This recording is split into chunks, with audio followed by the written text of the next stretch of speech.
নমস্কার, শুভ সকাল। আর বেরিয়ে পড়েছি আজকের একটি নতুন ভিডিও আপনাদের কাছে তুলে ধরবো। গ্রামীণ কৃষি শিল্প সমাচার পেজে এই ভিডিওটা তুলে ধরবো এই কারণেই যে এই যে সময়টা আমনের যেমন ধান কাটা, তার পাশাপাশি উচ্ছে চাষ, এই দক্ষিণ 24 পরগনার নামখানার এই সমস্ত এলাকায় যে প্রচুর পরিমাণে উচ্ছে চাষ করা হয়, আর সেই উচ্ছে বিভিন্ন রাজ্য থেকে বিভিন্ন জায়গায় পাড়ি দেয়।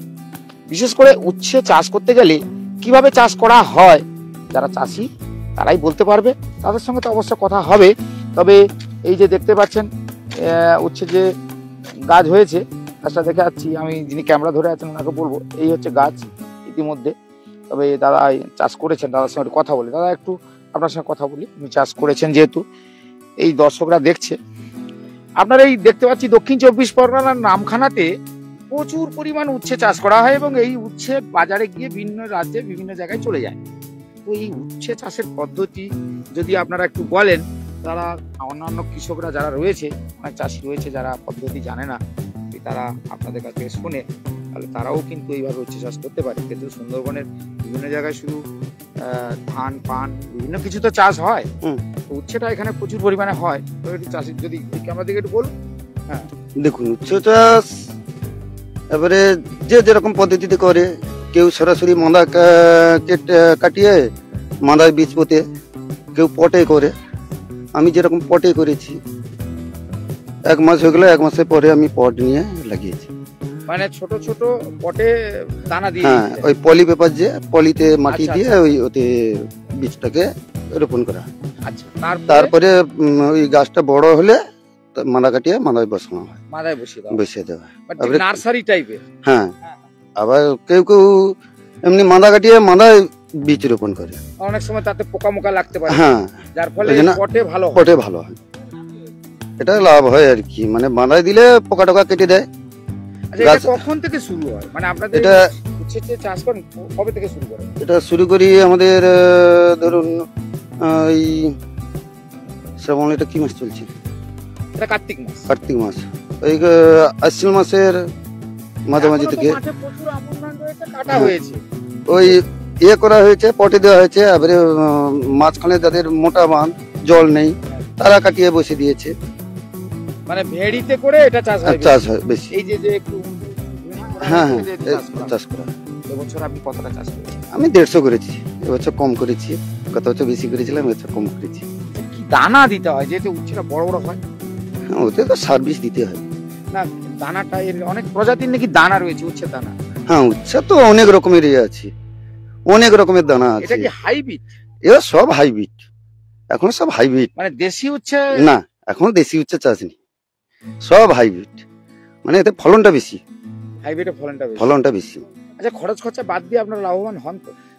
এবারে যেমন গত বছর হয়েছে, বাজার পাইনি, সেক্ষেত্রে গত বছর মানে মাথায় হয়েছে।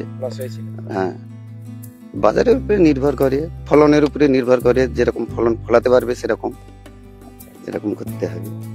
মানে এই চাষটা দেখতে পাচ্ছি যে সুন্দরবনের সব থেকে বেশি নামখানাতে কিন্তু প্রচুর চাষ। হ্যাঁ, প্রচুর চাষ। যেরকম ফলন ফলাতে পারবেন সেরকম দাম কম হলেও একটা এতে আসে। আপনি যদি সেরকম গাছ তৈরি করতে পারেন তাহলে সেরকম পয়সা পাবেন। হ্যাঁ, তো এখন উচ্ছের বাজার কেমন চলছে? এখন আমরা তো পাইকারি আসেনি, এখন বর্তমান কত, এখন 60 টাকা 70 টাকা এখন। মানে হ্যাঁ, এখন তো সবে তো লাগালেন। না, এটা বর্ষায় অনেকে চাষ করেছে, অনেকে বর্ষায় চাষ করেছে, তাদের মাল উঠছে। এই যে এখন যে চাষ হচ্ছে, যে ভারী মাল, এরকম মাল উঠেনি, কারো 10 কিলো 20 কিলো এরকম উঠছে। হ্যাঁ, যার জন্য দামটা বেশি। আর যখন প্রচুর পরিমাণে যখন আমদানি হবে, তখন কি আর দাম থাকবে? এখন 20 টাকা 25 টাকা। কি নাম আপনার? আমার নাম মিন্টু পাল। এই জায়গাটা কোন জায়গা? এটা নামখানা শিবনগর আবাদ। তো দর্শকদের বলবো, আপনারা তো দেখছেন এই যে উচ্ছে চাষের পদ্ধতিটা, কিন্তু উনি কিন্তু খুব বলেছেন, খুব ভালো কথা বলেছেন। আপনি একটা প্লাস্টিকের বা আপনার মাটির পাত্রের মধ্যে প্রথমে যদি দানা দিয়ে দেন, তাহলে কিন্তু ওই পোকামাকড় লাগে যেটা, সেটা কিন্তু আর লাগবে না। সেক্ষেত্রে কিন্তু আপনার অনেকটাই সুবিধা হবে। কারণ ওই পাত্রটা, ছোট একটা পাত্রের মধ্যে যখন গাছ উঠে পড়ে, সেই গাছটাকে নিয়ে এসে একটা ছোট্ট করে চৌবাচ্চা মতো ছোট করে একটা কাটালেন, সে কাটিয়ে আবার বসিয়ে দিলেন। তাতে গাছগুলো কিন্তু অনেকটাই হয়, ভালো হয়। আর ঠিক এইভাবে যখন আপনারা মাদা এইরকম একটা ছোট করে এই মতন, এখানকার কথাতেই বলা হয় মাদা কাটানো, তো ওই যে পট, এই চিকচিকা দেখেছেন তো, এই চিকচিকার মধ্যে মাটি দিয়ে এখানে কিন্তু দানা বসানো হয়। আর সেই দানা যখন গাছ হয়ে যায়, সেই গাছগুলোকে এইভাবে যেটা দেখাচ্ছি, এইভাবে গাছগুলো কিন্তু লাগানো হয়েছে। এইভাবে লাগানো হতে গাছগুলো কিন্তু দিব্যি বেশ, তার পরে গিয়ে গোড়া, এটাকে ভালো করে মাটি আলগা করে দেওয়া হচ্ছে, যাতে করে চেট বা শেকড় দিতে পারে। তার মানে বুঝতে পারছেন যে চারা লাগানোর একটা পদ্ধতি রয়েছে। অনেকেই কি করে, একটা গাড্ডা করে দিল, তারপরে একটু মাটিটা ঠিকঠাক করে নিয়ে সার ওষুধ দিয়ে তারপরে বসিয়ে দেয়। তাতে করে অনেক ক্ষেত্রে দেখা গেছে বিভিন্ন পোকা ওই দানাগুলোকে খেয়ে ফেলে বা কেটে দেয়। কিন্তু এই পটে যদি আপনি 2-4টে দানা বাড়িতে বসে করিয়ে নিতে পারেন, 150, 200, 500 যা করবেন, ওখান থেকে নিয়ে এসে আবার ঠিক সেই যে গাড্ডাটা করেছেন সেই গাড্ডায় বসিয়ে দিলে তাতে অনেকটাই সুবিধা হবে।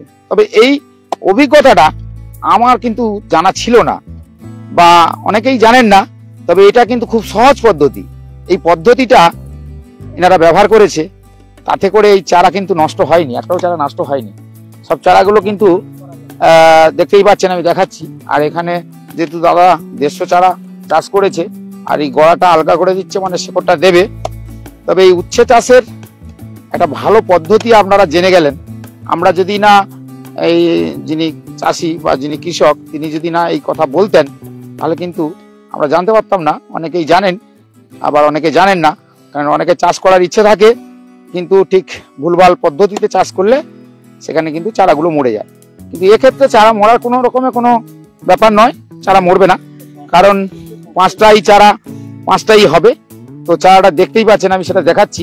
আমার যিনি ক্যামেরা ধরে রয়েছেন ওনাকে বলবো এই গাছগুলো একটু দেখাতে।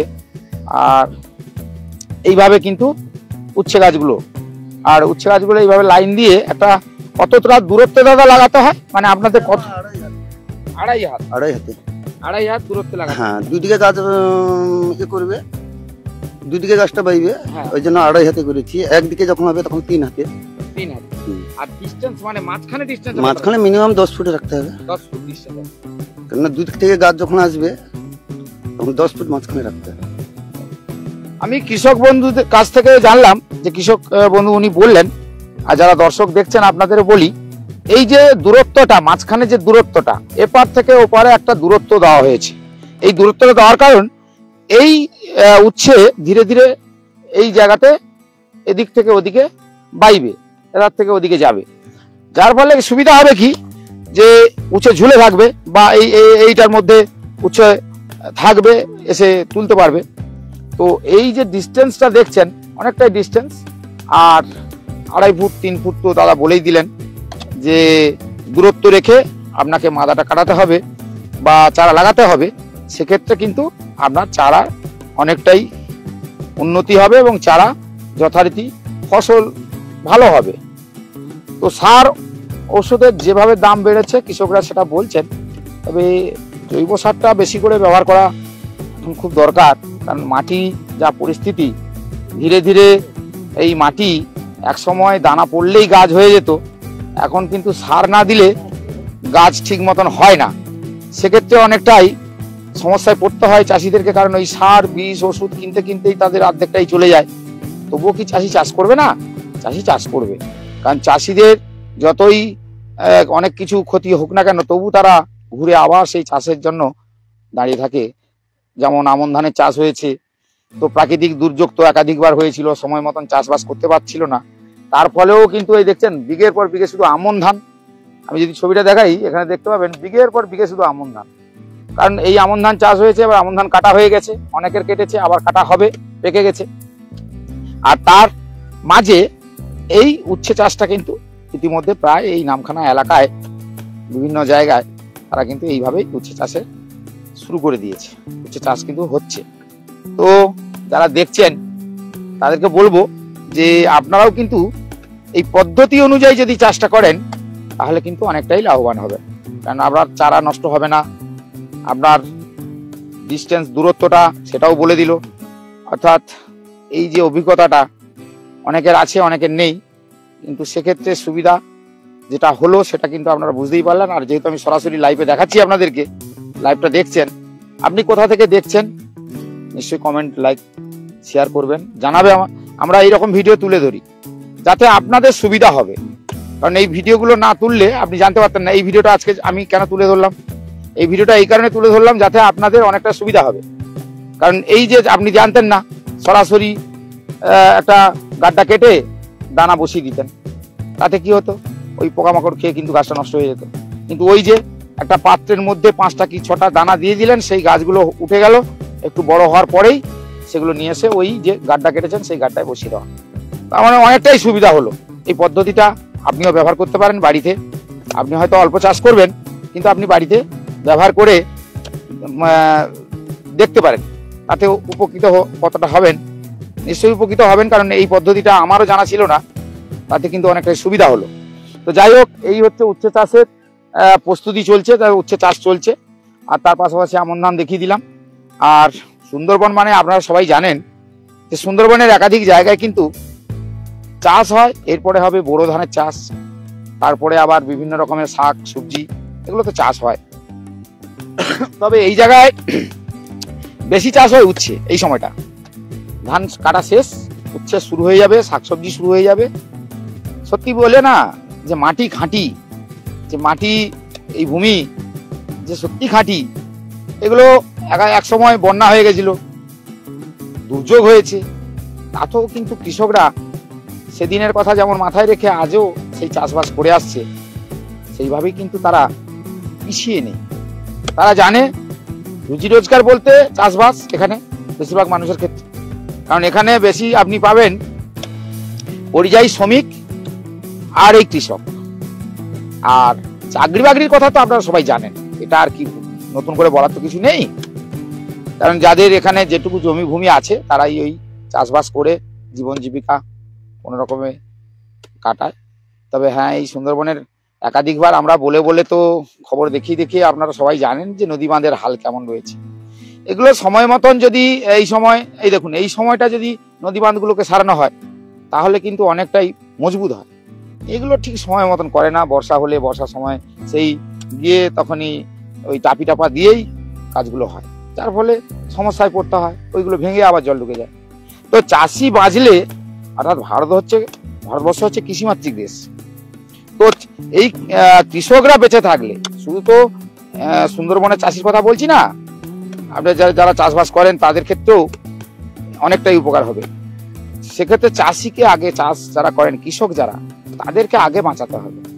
যারা উৎপাদন করে, যারা উৎপাদন করলে আমরা বাড়িতে বসে খাই, তো সেক্ষেত্রে তাদের কথা মাথায় রেখে, আর এই যে নতুন পদ্ধতিটা যেটা বললাম, সেই পদ্ধতিতে যদি আপনি চাষবাস করেন তাহলে অনেকটাই উপকার হবে।